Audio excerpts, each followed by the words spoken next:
we knew it was huge, right? Like the second we found out about it and it was top secret and only a couple of us knew, and we're coordinating all the chats and dealing with all the extra fact checking and all those things. Like we all knew it was a big moment, and not just a big moment for Berner and cookies, but a big moment for the cannabis industry.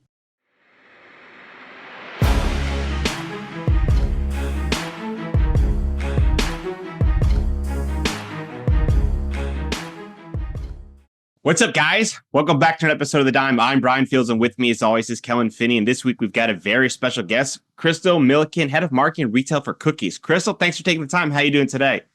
I'm doing well. Thanks for having me, Brian and Kellen. Good to be here. Good to see you. Kellen, how are you doing?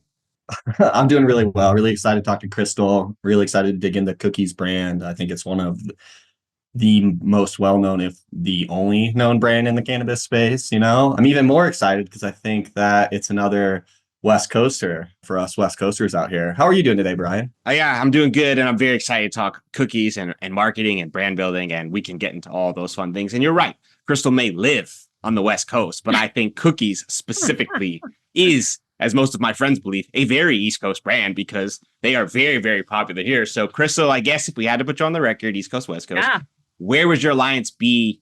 I mean, our heart is always in the city of San Francisco at Cookies. But I will tell you, we have enjoyed building our brand on the East Coast. And if there's a second home for Berner, it is New York City all the way. So we have our heart in both places.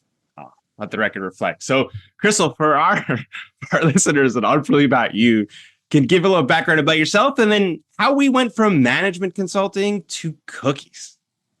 Yeah. So a little bit of background about myself. It's an interesting path through cannabis. I grew up in a pretty religious community. I wasn't part of a religious family, but kind of grew up in a very conservative place with the dad who was growing cannabis in the backyard sort of situation. So I was the kid writing, my economics high school term paper on legalizing marijuana and war on drugs at a really long age, like technically before I even smoked a joint. So went to college, Arizona, Kellen, go Cats, expanded my horizons a bit, grew up in tech, spent some time at Google, left, went and did management consulting, was there for a couple decades. So I'm aging myself a little bit there. But while I was there, have always had my own experiences with the plant, always stayed connected to kind of what was going on in the industry, took on emerging verticals.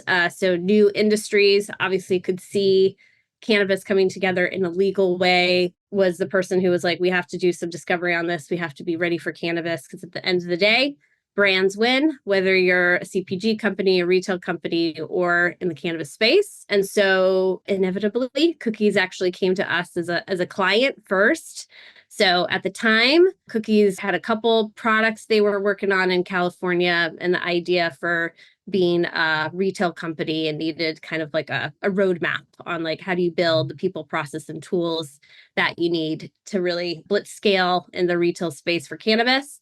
So it was putting that roadmap together, was actually hiring the head of retail for Cookies at the time when thankfully Parker and Berner kind of took me over to the side and said, we actually think it's you. Would you be willing to kind of jump ship and join us on this rocket ship? Knew it was a once in a lifetime opportunity.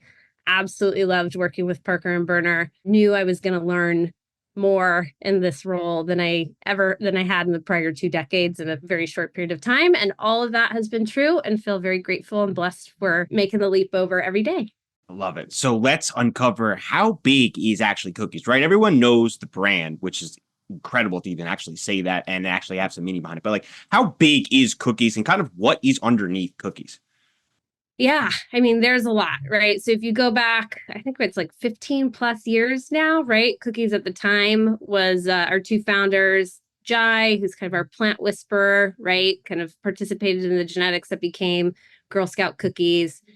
Berner was a bud tender, probably the best bud tender at the time, and probably still is the best bud tender today, and an aspiring rapper in San Francisco. Initially, Berner was making sure other rappers in the Bay Area had the products that they needed for their time. Kind of inspired him to enter clothing as his kind of music career grew. so did the Cookies name. So Cookies clothing has been around 15 years, I think. And then about 5 years ago is when Cookies kind of made the leap into the legal cannabis space. So when I joined 5 years ago, the first event I went to was Hippie Hill in San Francisco. Berner was performing. There was a very modest Cookies tent and a jar full of blue gumballs, which was just like, that was it. That was Cookies at the time.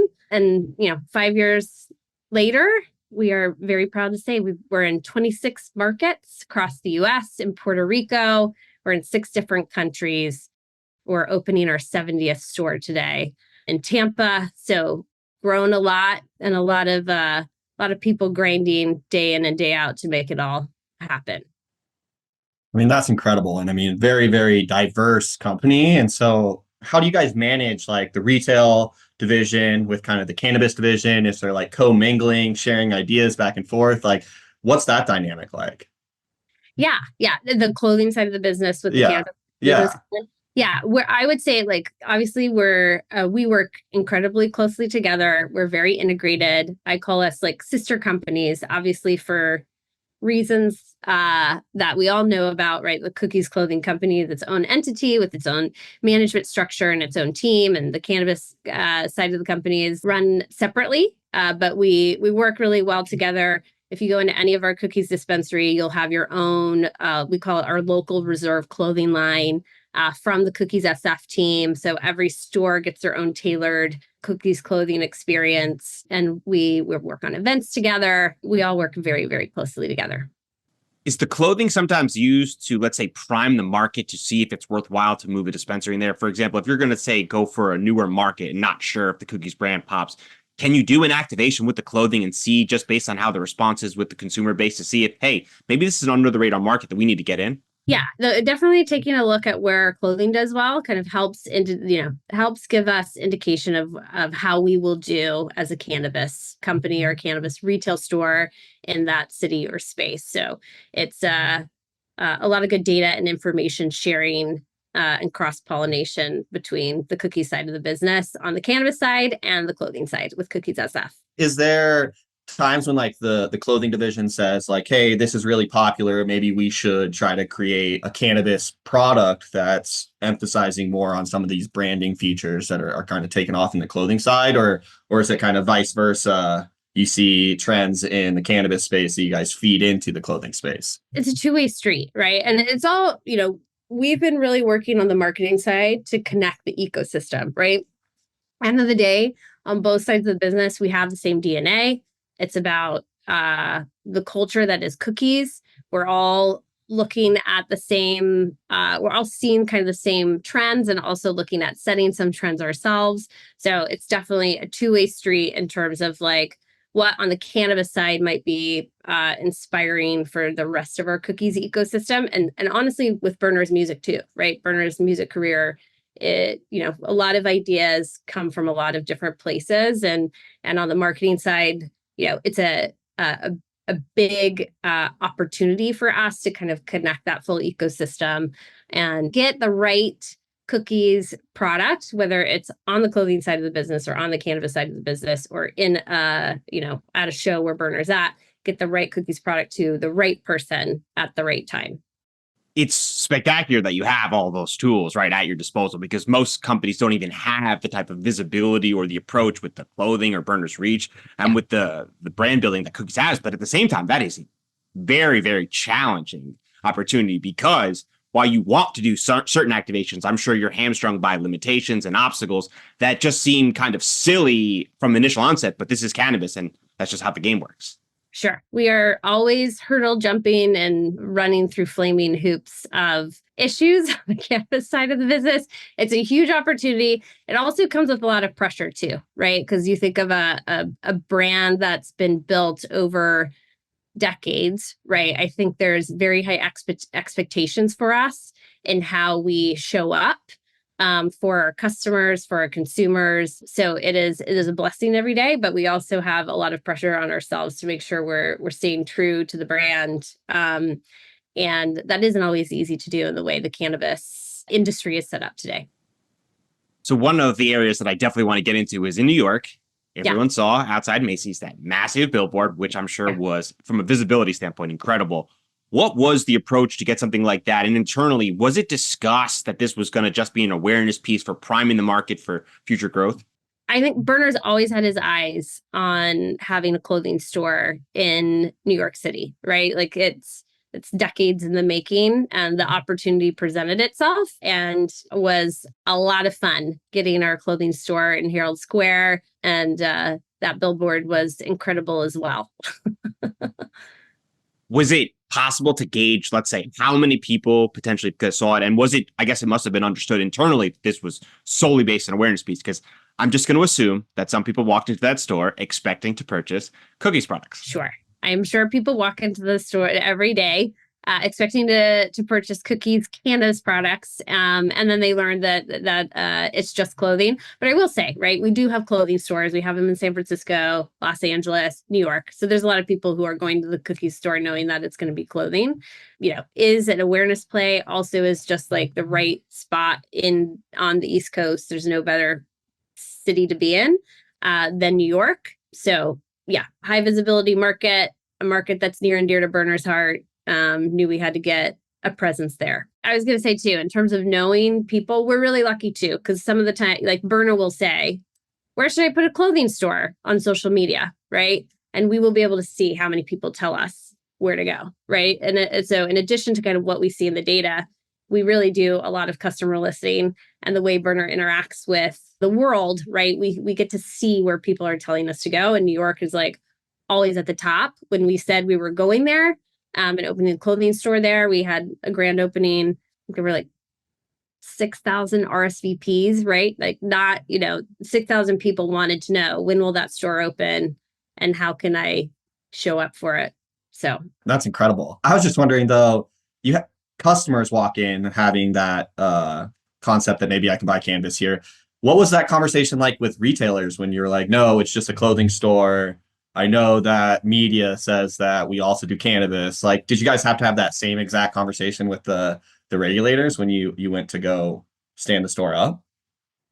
For the Cookies clothing store in New York? For the Cookies clothing store, I mean, we didn't really have to do any conversations with the regulators ahead of time for opening the clothing store, right? So obviously we've been in close. There wasn't any misconfusion. Totally. Yeah. I mean, we have done, I know we did, we have Cookies U in California. So I don't know if you guys all know about this, but another thing that is near and dear to all of us at Cookies is every year we do a cohort in Humboldt where we kind of have our full seed to sale supply chain up there, and a bunch of people apply. We take, social equity individuals and those who've been impacted by the war on drugs and kind of walk through what it might be like to explore a career on the legal side of the cannabis business. We had a couple of alums from New York. So I will say the OCAM was interested when we did a social impact learning session that was really driven by our alum from Cookies U, who wanted to kind of share their experiences to a community. We did hear from them that, they're interested in social equity and we're curious about Cookies U. So even though it was happening at a clothing store, they do notice us. I mean, it's hard not to, because if you go into any sort of the illegal dispensaries, according to my friends, you are the most popular brand in New York, which is exciting, but also at the same time kind of challenging, because as a marketer, you want to make sure that your products are displayed a certain way. And given the complexities of what's going on, is that a challenge internally? I mean, at one point, it must be nice you're priming the market. But on the other hand, there has to be some sort of concern and understanding that, hey, this might be making our brand look a certain way that it's not in line with the Cookies quote unquote brand. I mean, you're hitting both sides of it perfectly, Brian, right? Like when I wear my brand hat in terms of brand awareness, like there is no higher form of compliment than that type of product being out in the market. So on that side, we're always flattered by it. With my business hat on, obviously, like I have big goals to hit.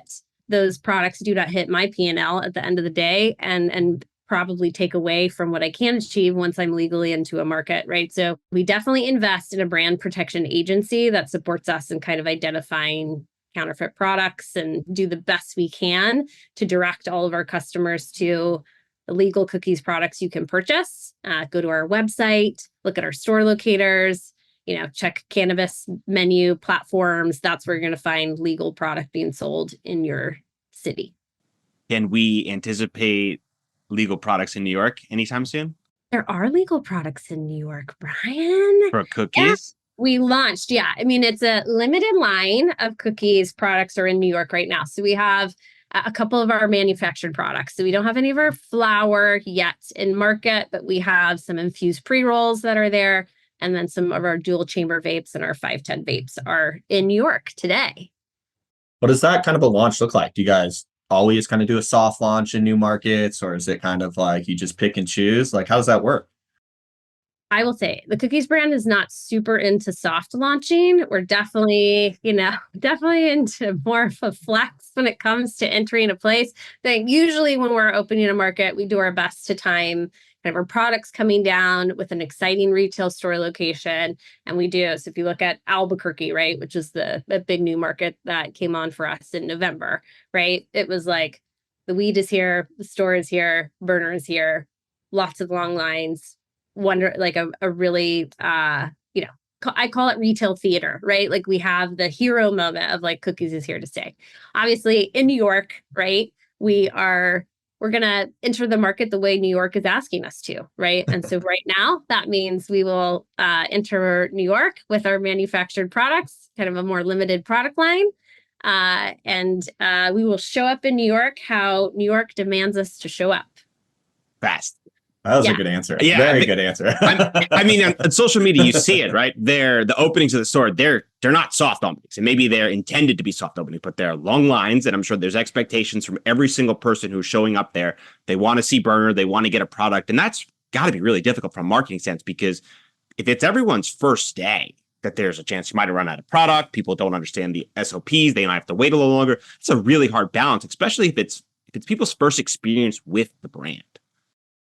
Yeah, I will say it's a lot of pressure, right? It's a lot of pressure. A few things always make it go pretty well, right? Like Berner shows up and he does, like he authentically cares about like our retail stores, right? They are a home. It's like the physical expression of the experience he wants people to have with our products. So he will be there and he will make sure, at the very least, he gets to walk by everyone and make sure they like look him in the eye and he gets time with anyone who's showing up for a line. So there's always that. I will say our lines are super friendly. I mean, they're there, they're prepared, they've got their chairs, they're ready to camp. We have had so few issues with our lines, with a couple of exceptions when we do seed drops.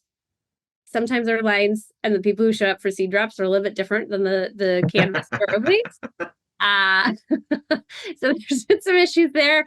And then, I will say there's a neighboring market to New York where we had a little bit of a rowdy line, but for the most part, everyone's there. It's a good vibe. They're in good spirits. They kind of know what they're signing up for, and we do everything we can to deliver the best experience that we can that day. Do you guys typically try to launch with specific genetics? Yes, we do. Right. So, that is it the same every time? Like, how's that whole conversation go? No, it's not going to be the same every time. I think it's like, we have our core lineup. We do a lot of, we call it menu planning, right? But essentially it's like, what is our product assortment that we're going in with the market with, right? And there's always going to be kind of the core staples that people want to see. So London Pound Cake 75, Gary Payton, kind of our typical lineup. And then we always want to bring some of like the new and exciting bangers to market as well, right? So like some of the markets that we're going to be launching soon, you're going to see like batshit coming, right? And some other new flavors that we've been rolling with in California and then extending out to other markets as we are able to do so. So the menu planning starts in California, is only going to get better now that we have our R&D facility like fully running and gunning up in Humboldt. And that's something that we're all very proud of. I think is connected to our core values around the plant. So the genetic story of cookies is just going to continue to evolve and be, even more of what we're doing in terms of how we're showing up for cookies fans. As a marketer, are you involved in the entire process? Because I'm sure your touch is critical to ensure that it's kind of placed from origin to kind of release. Are you involved the entire pipeline? Yeah, I mean, we're I would say almost everyone at Cookies is aware of that entire pipeline, right? So, our two of our core values are centered around the plant and the seed side of the supply chain, the kind of the legacy of the cannabis market. And so everyone at Cookies, even if you're crunching numbers during part of your day, right, you're gonna know what's coming and kind of understand the importance of every step in that process. So when you guys go into a new state, then picking your partner is almost like you guys are like asking someone to join your little family. So like, how's that whole like screening? Because you got to go in and give them the genetics way before launch, right? Because they have to grow it and do that whole like get cannabis thing, right? Takes a really long time to go from seed to sale in every market. So yeah, partner selection is mission critical for us. Partnerships are the foundation of our business. We're really grateful for all of our partners. That's what helps us get into 26 markets and move a bit faster and speedier than what some other companies are able to accomplish. But yeah, we have a long lead time and a lot of onboarding, a lot of QC, whether it's on the cultivation side or on the retail side. We're day in, day out working with our partners to make sure we're living up to the Cookies reputation in every market. What's been your favorite marketing event My favorite marketing event. or effort? I mean, really, I will say the New York clothing opening was incredible, right? It was just like, I remember the first people in line. They were the same first people in line that we had for our first store in Worcester, Massachusetts. So our first store in Massachusetts, it was the same two people. And it was just a day. It was a beautiful, wonderful day. It was a historic moment for us at Cookies to have that presence on the East Coast. And the rooftop, you can't beat it. It's just the best location. What's one marketing effort you thought would flop but surprised you and was successful? One marketing effort we thought would flop, but then was successful. These are good questions. I mean, this isn't really a flop, but this is something that has become a marketing thing that we didn't plan to be a marketing thing, right?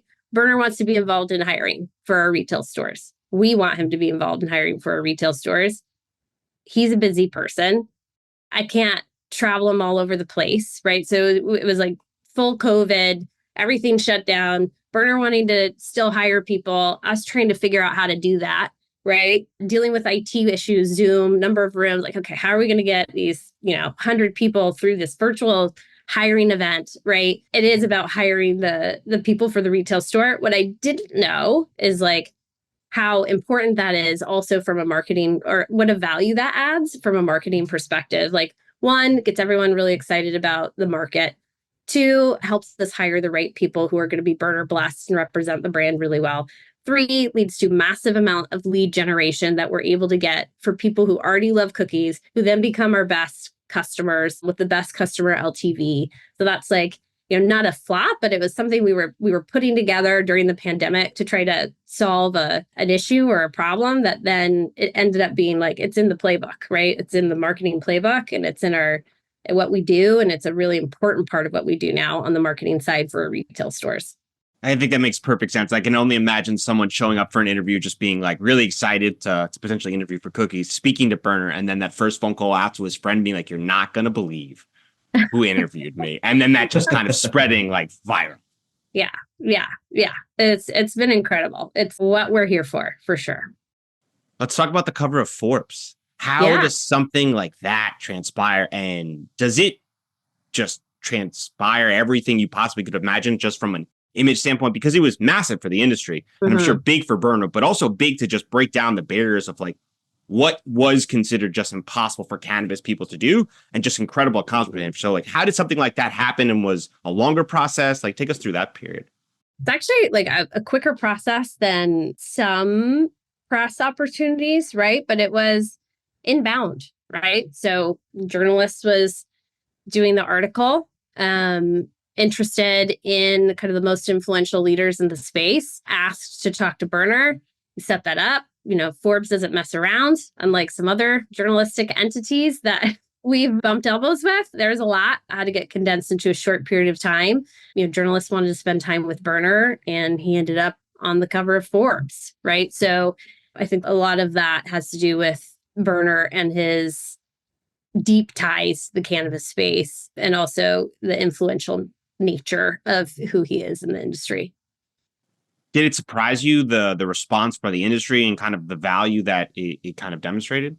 We knew it was huge, right? Like the second we found out about it, and it was top secret and only a couple of us knew, and we're coordinating all the chats and dealing with all the extra fact checking and all those things. Like we all knew it was a big moment, and not just a big moment for Berner and Cookies, but a big moment for the cannabis industry. Obviously, I think it was even bigger than we realized it would be, but all of us had a sense as we were waiting in anticipation for that Forbes cover that it was going to be a big deal. Was the waiting part the hardest part of the whole process then? Just kind of knowing and waiting for it to hit, and then making sure that you kind of put everything in place to try to capture that momentum the best you could.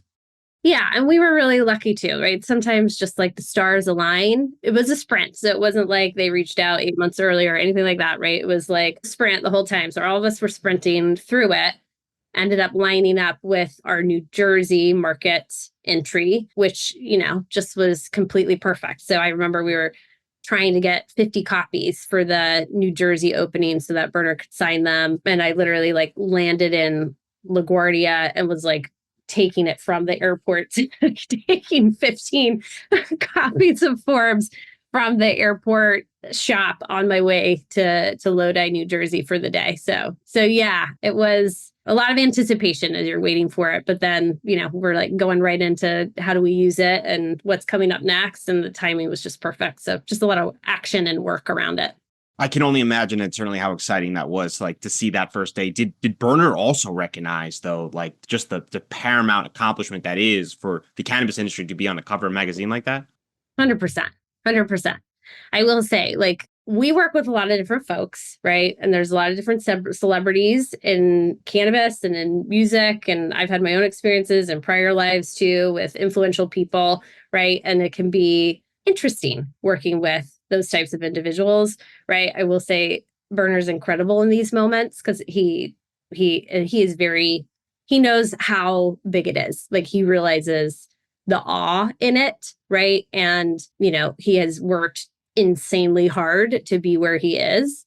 And at the same time, I think, it's a big deal, and he recognizes it's a big deal and he gets it. No, I was just going to say, I think that authentic nature is what makes Cookies and Berner so attractive to the masses, is because he's just authentic, relatable.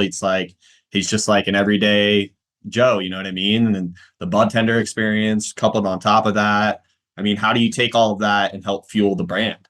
Yeah, I mean, it is our lifeblood of the brand, right? It is infused into everything that we do, right? It's no joke. I think, Berner's the best bud tender on the planet today, right? And he just has built this incredible platform with which to share his experiences with so many people who are learning about cannabis, or might be using cannabis for medicinal purposes, or might be needing to laugh, or might be needing to relax, right? He's kind of that ultimate bud tender, and firmly believes the bud tender should be the guide of the experience. And he's been involved from the start. What does the retail experience look like? What does our menu planning look like in California? He names every strain. He works on the artwork with us, right? He's hands-on in the perfect way for the brand. How is the conversation with, let's say, people outside of the cannabis industry, maybe influencers or celebrities that are friends with Berner, interested in partnering, understanding the reach from a global standpoint, the Cookies have, interested in cannabis? That has to be an ongoing influx of people interested in kind of demoing the waters. How does that conversation work? Is it vetted based on fit within the organization? It must be a challenging balance. Yeah, I think it starts with honesty, right? I think a lot of people think they're going to come in the cannabis industry, put their name on something, and have an immediate revenue stream that's going to be flowing in, right? It is not that, right? So I think, that upfront honesty is really important. If you're going to come in here and we're going to help you launch a product or do a collab with you or build a brand, right? It is hard work. It is a grind. It takes time. It's like the plant. You have to nurture it. You have to bring it to life. You have to make sure everything, every nutrient it needs is ready and available at the exact moment it is needed. So, there's a lot of inbound interest in collabs and brand building with us. And some of it is really exciting, but we always start with honesty, which is like, you want to lose sleep and have gray hair? Like, let's talk about it then, Any partnership you can tease out for 2024? We do have one that is not yet announced, but we are working on for 2024. It's just the three of us. Yeah. Yeah. Can we get a hint? I can't hint without giving it away, but if we can bring it to life in 2024, I think it'll be one that a lot of people are really into. It is another one that's kind of like a full ecosystem builder for us. So, yeah.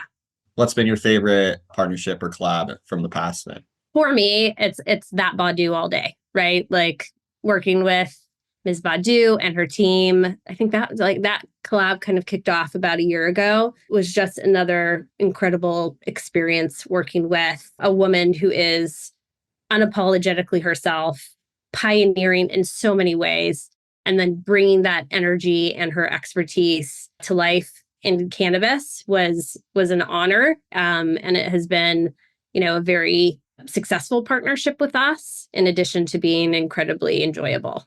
Girl Scout cookies is the most popular strain of all time. Sure, Brian. Is for cookies though. Oh, for cookies. I mean, we no longer have Girl Scout cookies strain that's out, like specifically out in the market in that way. I mean, what kind of is like the tried and true for us over the last few years? Another incredible partnership. Gary Payton just continues to be in the top in every market. It's in the top 5 strains. Whenever we have it, it's a tried and true strain that so many people enjoy, including myself. It's a goodie. What does cookies internally believe should be more popular? What do we internally believe should be more popular? It's a good question.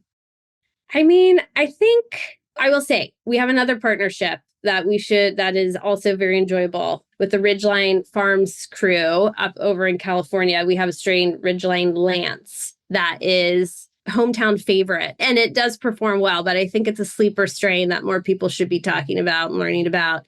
And we're extending it to more markets, hoping people kind of catch on to how delicious it is. What's your favorite product in the cookies portfolio?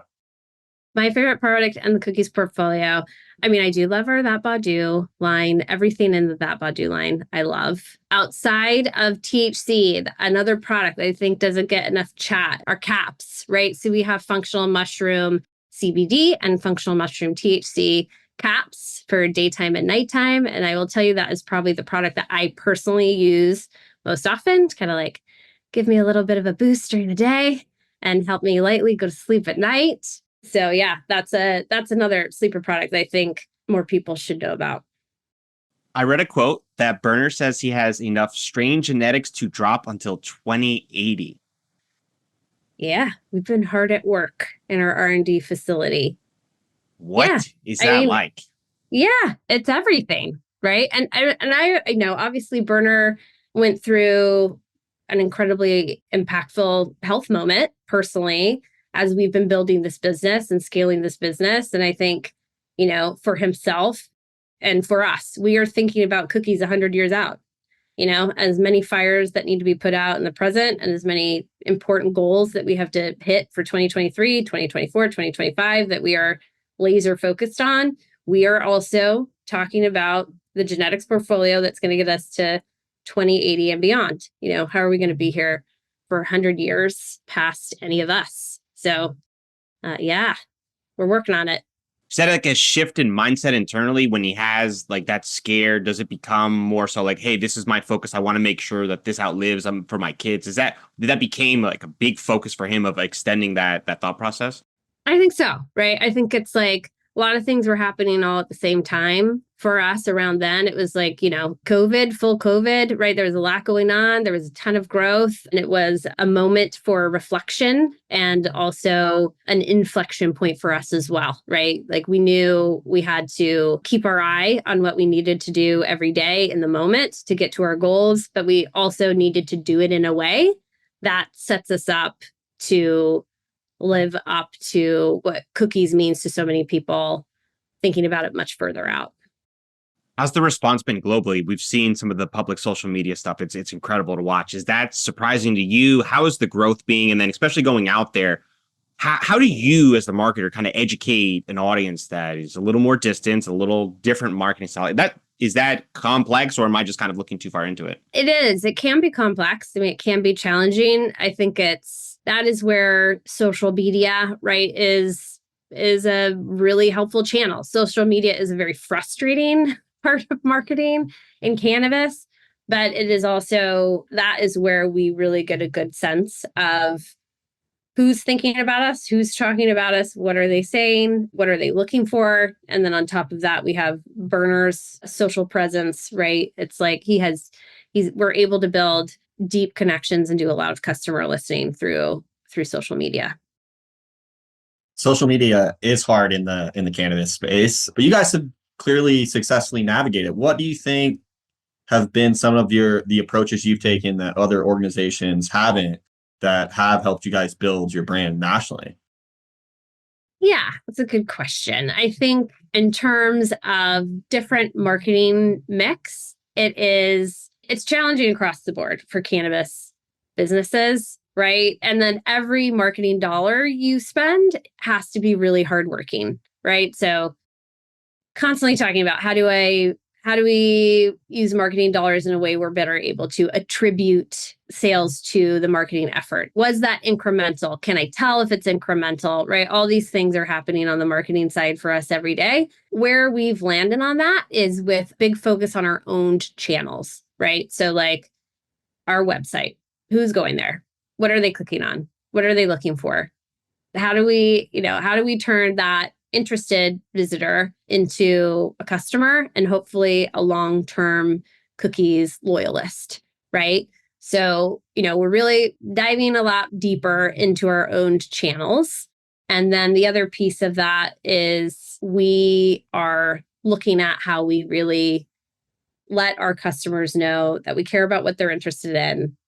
We care about how they want us talking to them. Do you want us to talk to you on email? Do you want us to talk to you on text? Do you just want to check us out on social, right? And then making sure we're teeing that individual up with what they're looking for on the medium that they want it, right? So that's not easy. And it's not something we're doing perfectly today, but that is what we're talking about getting right. Because I think that if we can do that right, it helps us get around some of the other challenging aspects of marketing in cannabis. What's the most expensive lesson you've ever learned? We've started down some paths, right? Building stores and/or cultivation relationships that we've had to switch gears on. So those are always expensive lessons, but honestly, sometimes in the short term, it's better just to take a little loss before it becomes a bigger loss. Well said. Are there any underrated elements you think your team deserves more attention for? Yeah, I mean, I guess just all the hard work, it's interesting, right? Even something today, there was like a little bit of a bobble today on something we were working on. And at the same time, we're at the end of 2023, right? We're opening our 20th store today. We entered 7 new markets this year, right? It has been a hustle. It has been a grind. There are people who've lost holidays, lost weekends in order to make that all possible. And yeah, I think that's it. I just really would want everyone on the Cookies fam, every person who's making all of this a reality, to know that the hard work is seen and appreciated, and why we are able to put the W's up on the board at the end of the day. What is one aspect about cookies that most wouldn't know? That most wouldn't know? All the secrets.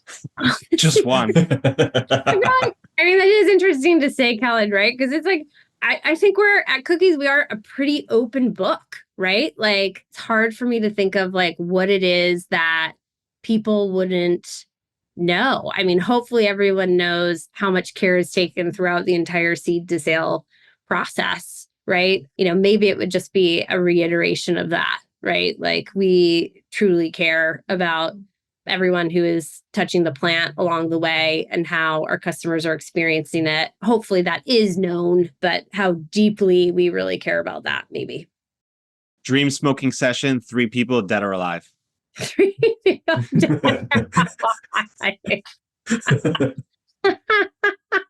I mean, that's amazing. 3 people dead or alive. Okay, I put my dad in there for sure. And then would run it back with Ms. Badu any day. That's an experience that I would love to have again. I'm trying to think about someone who might not be around. I don't know. Does Gloria Steinman smoke weed? Let's smoke weed with her today. All right. I mean, she's not dead, but anyway. If you could put anything on a billboard, metaphorically speaking, to get a message out to billions of people, could be an image, a quote, or word, or something that inspired you, what's the first thing that comes to mind? Something that inspired me personally. A billboard up for 1 billion people to see. I don't know. I think it's, I'd probably just do some image around like growth through learning. I'm trying to think of what it would be. I'd have to sit down with my creative team to get a better image, but I think that's it, right? Like I'm a learner, right? I think that's why I'm happy to be in this industry every day. Like want to keep learning and growing, and that's like what inspires me and keeps me moving every day. And there's just never ending amounts of it at Cookies and in cannabis. Well said. When you got started on your cannabis journey, what did you get right? And most importantly, what did you get wrong? Okay. What did I get wrong? I think for me, I am a very goal-focused person, and I'm always focused on like the next improvement. And obviously, with the speed at which this industry moves and the speed at which the brand moves, if you're a person who's like, great, that's done, next up, next improvement, next improvement, next improvement. I think the thing I miss is sometimes taking a breath and soaking in what has been accomplished and making sure every person who's been a part of it understands like the milestone that we've met. So I think like that's the thing that I know I've missed and gotten wrong in the past, and want to keep working on getting it right in the future. What we got right, I think like, we've figured out how to get our cookies products to the most people that we can as quickly as we can. I think that, that was a big part of this first few years of growth for us was, like, let's get cookies to all the people who want it. And as quickly as we can, while living up to our quality standards and staying true to our core values. I think we have, for the most part, got that right. That's really well said. All right, prediction time. Crystal, 5 years from now, what has Cookies done to leverage its lifestyle brand to unlock a wider global cannabis market? Yeah, what has Cookies done? I mean, it is connecting our ecosystem fully, right? Like what we want to be is like Cookies as one brand, right? So like today there's clothing and there's cannabis. We are sisters, but there's still separation for that. Like in 5 years, when our ecosystem is fully connected, I think that is when we are hitting that kind of global point where we're able to really meet our customer demands of us, right? It's still a challenge for us to be able to do that with the way the cannabis industry is set up for today. Hopefully in 5 years, things are different. And we've really connected that full ecosystem. Kellen. I mean, I just have to piggyback on what Crystal says. I think that it's also going to be just really big for the industry if you can merge like clothing and music and cannabis, right? It brings cannabis kind of out of this closet into this mainstream accepted entity that's kind of part of global society, and that'll just be good for everyone. What do you think, Brian? I would love to see like a concert with Cookies kind of headlining it from a marketing standpoint and it being kind of a consumption-based concert. I think more activations where events are, I think obviously seems like a no-brainer down the road, but just seems like the perfect kind of intersection given the audience and the skill set that Berner has and the reach. It just seems like the perfect blend to unlock that stigma and to allow for somebody who's maybe more of a music fan, hasn't experienced cannabis, to come to an event like that and recognize, hey, It's not like I thought. It's a little different. And because of that, maybe I'm willing to give it a try. And I think that type of approach is going to help unlock what so many people believe, which is going to be an exploding industry, and just knock down the barriers going forward. Yeah. Yeah. I'm with you, Brian. I think more consumption friendly music experiences would be good for the world for sure. Good for everybody. So, Crystal, for our listeners, they want to get in touch, they want to purchase Cookies products, where can they find you? Cookies.co every day. Come to our website. You'll be able to see the products that we have, the stores, where to buy your Cookies products. Thank you so much. This was a lot of fun. We'll link it up on the show notes. Thank you. Thank you both.